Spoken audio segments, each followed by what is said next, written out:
Sir, magandang gabi. Okay. Nandito po kami ang Survey Channel at ang JDB said na magtatanong lang kami ng ilang katanungan lang naman. Okay lang po Okay, ba? okay lang. Unang tanong po namin ay, kamusta po yung pag-stay ninyo rito? Yung pag-stay ninyo dito na may ginaganap na rally, ano pong masasabi niyo ron? Ay, yung pag-stick ko dito, every Opo, night, no, after work, nandito naman opo. ako, ang rally nila against Marcos. Against Marcos. And then, obvious naman na para kay Kibuloy at kay Duterte yung Opo. ginagawa nila. Para naman yung binibinta nila, kesyo bangag daw, kesyo magnanakaw, kesyo nabudol. Ayun ang pinaka-major word sila, nabudol. Ayun ang napapansin ko sa kanila. Ayun ang pinaka-sinisigaw nila rito. Nabudol, magnanakaw, buwaba ka na, ganon. Obvious naman na meron sa pinapanigan eh. Ang nangyari kasi para sa akin yan, through kay Kibuloy, nagdamay si Duterte kasi very close friends Oo. sila. And then may banta-banta sila magkakaroon ng people power, ano?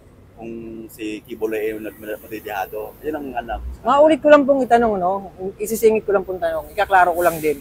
Yung pong may nasagap din kami kasing na-interview last night, na totoo po bang nagkabayaran dito ng 100 pesos para lang dumami sila? So far, wala akong encounter na ganyan. Okay. Pero may narinig ako.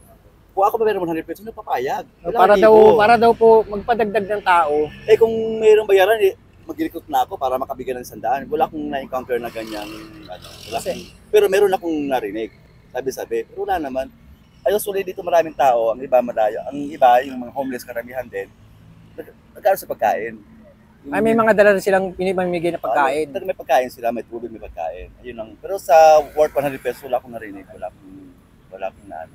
Ang sunod na tanong ko, sir, ito na po yung last. Ano pong masasabi niyo sa mga banat nila sa ating Presidente Marcos? Hindi naman siguro maganda para sa akin. Kasi para sa akin, neutral akong tao eh. Actually, hindi ko binuko si Duterte. Nag-boycott ako ng time na yan. Pero hindi naman dapat ganun. Kasi leader pa rin natin yan eh. Hindi ako nagiging plastic ha. Kung nakaupo na, ginagawa naman ng Pangulo natin ang ikabubuti ng bansa natin eh. Siguro nagkaroon lang ng issue ng political harassment. Ganun naman mga Pilipino eh. Pag may issue sa'yo, sasabihin agad political harassment. Oo. Pag may issue sa'yo, sabihin ka agad ng traidor. Mga ganun lang naman. Pero para sa akin, wala kakwenta-kwenta. Para sa akin. Kasi common lahat ng presidente umuupo, may Lagi, nagbibilga. may basher talaga May lagi. basher. Pag umupo si soon to be ha, huwag sana mangyari pag umupo si Sara, yun ang pinopromote nila. Pag bibilga rin sila agad Sara. May basher pa rin. May basher pa rin. Hindi dapat ganun eh. Hindi na talaga nawala sa ugali ng Pilipino yung ganun. Correct. Kasi pag merong iimbestigahan, natural lang yun, iimbestigahan. Political harassment, yun agad lang nangyayari. Katungkulan ng Pangulo natin, hindi ako hate kay Marcos, pero ayaw ko kay Marcos. Ito, totoo lang. Hindi ako hate sa kanya, pero ayaw ko sa kanya. Pero nung nag-rally dito, naobserbahan ko, dahil wala akong absent, hindi maganda ginagawa nila. Tulad niya, nahuli na si Kibuloy, tahimik sila bigla. Puro paninira sa ating presidente. Hindi dapat gano'n. Eh, meron tayong justice eh. Meron tayong tatawag na batas. Sasabihin, lawlessness daw, kesyo gano'n. Eh, kung lumabas siya ng maayos, hindi wala sana mangyaring ganyan. Walang mga taong madadamay, walang masasaktan, walang madadamage. Hindi dapat masyado tayong sila ha, kasi sila yung nandiyan. More on Filipino, ganun na ganun. Masyado tayong madugo kung tayo i-issue ng ganyan-ganyan. Political harassment dahil nasa politiko lahat. Paano kung hindi politiko? Ayun nga. Diba? Ano namang masasabi mo? Ano masasabi nila? Hindi dapat ganun. Ako nakikisayaw ako dyan. Alam nila lahat dito yan. Dahil na-enjoy ko sarili ko, pero hindi nila alam, nag-observe ako sarili ko. Hindi maganda. Pangit. Dapat talaga magkakaroon tayo ng disiplina na kung may investigasyon. Nalagutan mo kasalanan mo. Hindi lumabas ka kung wala kang kasalanan. Hindi yung ididiin mo yung tao. Kung ako si Marcos, kung ako si Jenny Duterte o kung sinong upo, bakit ako bababa sa ganung issue lang? Nakaupo na ako eh. Binuto niyo ako, bakit ako bababa? Tama. Di ba? Panindigan na lang yung Oo, dapat ganun. Ginagawa ko para sa kabutihan ng lahat. Tapos sabihin, political harassment. Ito pa. Ito ha, wala sa tanong mo pero dagdag ko lang para sa kalaman ng lahat. Kaya naman nag-aawit si Duterte at saka si Marcos. Dahil sa issue ng China at saka Amerika yan eh. Hindi yan talaga issue ng dahil sa bangag si Marcos, kesyo kay hindi yan. Para sa akin ha, para malaman nilang, karamihan. Dahil sa China sa Amerika ang issue na yan, kaya si Duterte nagalit kay Marcos, sa akin lang yun. Yun naman taga para sa akin. Totoo naman din di ba? Kasi very close friends sila eh. Kung sabihin natin, gagamitan ng dalawa para manalo yung isa, kukunin lang boto ng Ilocano, kukunin lang Bisaya, ganun lang yun, kasi friend kayo eh.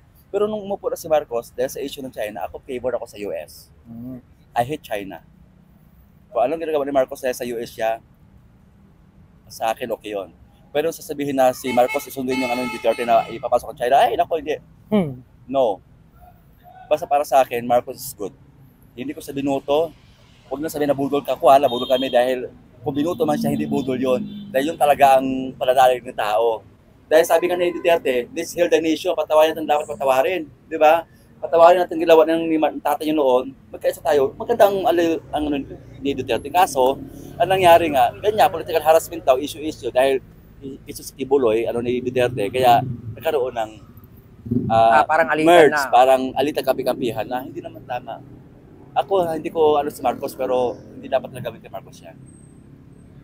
Puro pambabas na lang sa bawat presidente nga upo. Tapos ang tao lalasunin pa, ilaaway pa nila mga media, ang tawag ito, mainstream media, ang Channel 7, Channel 2, ilaaway, nilayasan sila. Pag hindi napabor sa kanila yung mga... nilayasan sila ng mga media. Unang araw dito,apa yung media, tapos another day, wala na. Kasi ang gusto nila, nahatak ng simpatya. Hindi mo pwedeng anuhin ang tao ng simpatya.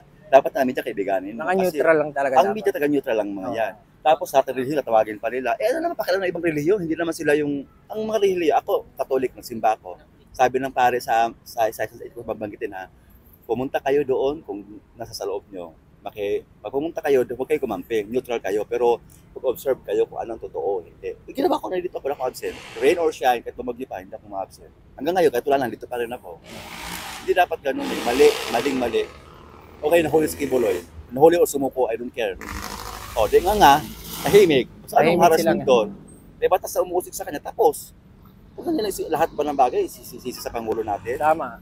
Ako kahit kay Ramos pa, didaya daw siya si Miriam, didaya ni Ramos, si Makapagalan, daya din. Wala ko pakialam. Kung sino nakaupo, sumunod tayo sa batas. Gumawa tayo ng kabutihan para hindi tayo dagdag sa kaya binoto natin yan o hindi. Gagawa ka pa ng kalokohan, hindi dagdag ang problema ng Pangulo natin. Hindi tumulong ka sa bayan natin para makatulong ka ng hindi yung pwede yung keso nakaupo.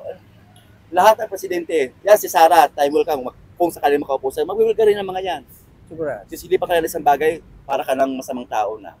Ikaw na yung pinakademonyong tao sa mundo kapag nakaupo ka na hindi yung sabi bangag, sabihin magnakaw. Hindi dapat ganun. Huwag tayo magmalinis.